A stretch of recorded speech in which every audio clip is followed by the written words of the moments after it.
radio guys tend to be a bunch of jealous little bitches if they're not getting the opportunity that other radio guys have gotten. Us included? Yeah. Yeah. There's probably some radio guys that are, I hate podcasters now that get massive deals. But we all get mad if somebody's got a better deal than we do. Oh, that Ryan toy thing pisses me off every time. And so, if iHeart or Beasley or somebody gets behind a show, I often be like, that show sucks. We'd be so much better. Mike Thurman, $50 and Trouble Face's cute purple top.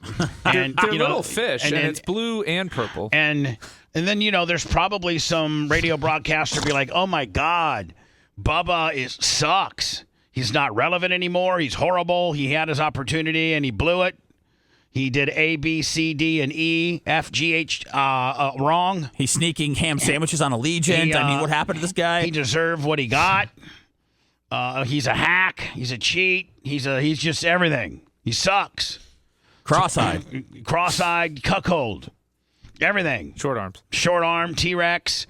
He deserves everything. Well, I've never been critical of Charlemagne the God. I've always thought he's pretty talented, but I've always scratched my head and said, man, I wish I could get that type of push that iHeart gives him. He is their urban go-to guy, syndicated in every urban market or every urban radio station that they have.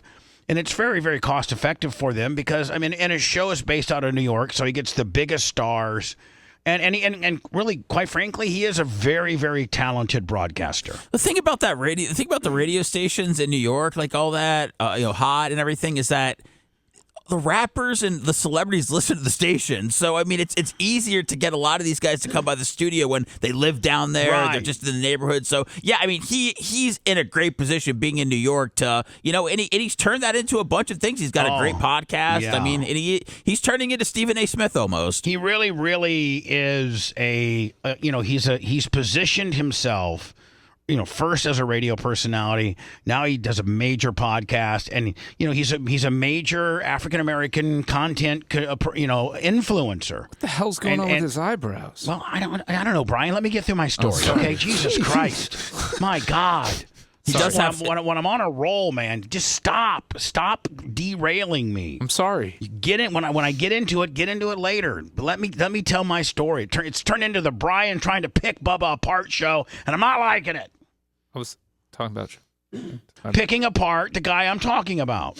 It's not necessary. Sorry, sir. So anyway, I've not been critical of him, but often, I've thought privately, maybe publicly, God dang, he's got one hell of a push. And iHeart just is pushing the hell out of him. And I wish, and I probably said a lot of it out of envy because I wish I could get that push. I've been in radio just as long, if not longer. I feel I'm just as talented as Charlemagne the God and my little niche of radio and what I do. But, things haven't worked out that way for me. And I've determined a lot of my own destiny. But I really I saw his appearance on The View. And it really, really makes me appreciate how talented he really is.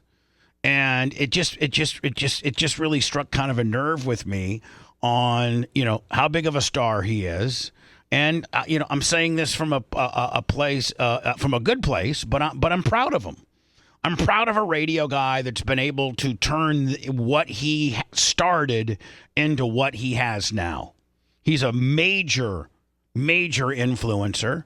And when you got shows like The View and other shows that he appears on, including his own show, which is hugely successful, so kudos to you, Charlemagne the God. I've never met you. Love to meet you one day.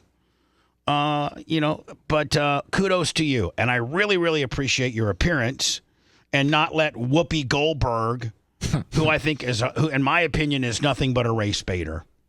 And again, you're African American and I'm white. I don't know if I can say that or not, but it's my opinion that she's just such a race baiter and such a liberal leaning, just to the point of being ad nauseum. So anyway, Charlemagne the God was on The View, and didn't necessarily agree with Opie. I'm sorry, with Whoopi. might as well have been Opie. Didn't agree with Whoopi, and very rarely does anybody ever put Whoopi in her place because she's Whoopi. And you'll get like, oh my God, you're talking down to an African American woman. Well, the haircut's very intimidating. I mean, that's the most startling thing about her. And the Newport breath. I heard she's heavy on the Newport. I thought she was big into weed, actually. Well, I mean, weed's cool, but Newports aren't. Ew. I don't know if I'm being racial by saying that, but whatever. I heard Whoopi was big on the Newports, Check that which out. I don't like. Not big. I don't like cigarette smokers. As long as you don't call her Opie again and Don Imus yourself, I think you're okay. I think I'm good.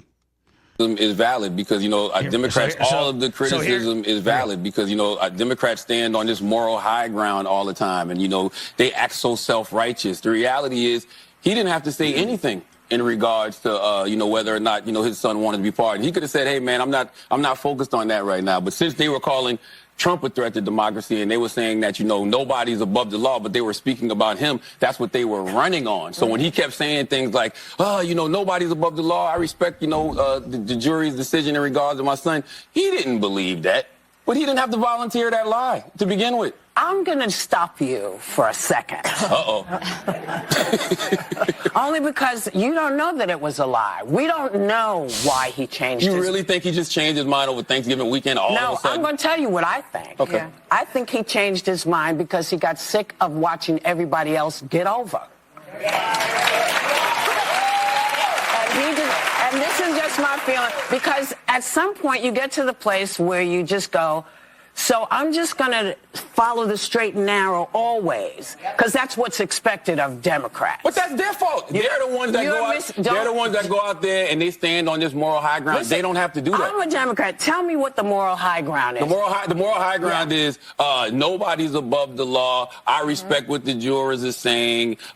He don't have to do that. So we're mad at him because he changed his. Oh, no. By the way, I'm not mad at him pardoning Hunter Biden. But you sound like you're No. Okay. So anyway, Whoopi Goldberg has stirred out with her defense of President Biden, blah, blah, blah, blah, blah. I agree with Charlemagne. I do too. His position's absolutely right. Look, is Joe Biden within his right to pardon his son? Yes. Yep. Yes, but he is. Does he either look like a hypocrite or a liar because he did it after saying he wouldn't? Yes. Yeah. I mean, that those things can both be true at the same time. And do I wish that he hadn't have done it? Yes. Can I blame him for doing it as a father with a child? No. So but what Charlemagne is his thinking and his process of walking through this timeline is also correct. Right. And the fact that don't put it out there, when it's involving Trump and his legal issues, when I'm going to do the very same thing. Right. I mean, at the end of Whoopi the day, is just such a absolute. She can't even be reasonable about the argument. Well, you can't run, like he said, when you're running on law and order and respect of the rule of law, and Donald Trump needs to go through all of this because of the laws, and justice needs to be served, and then you circumvent justice to benefit your son, you kind of come across bad. Again, don't blame him for doing it. He's within his presidential rights and powers to do so. I wouldn't have done it if I were him, taking the stance that he had taken before. If you're going to be consistent and intellectually consistent about it in your position.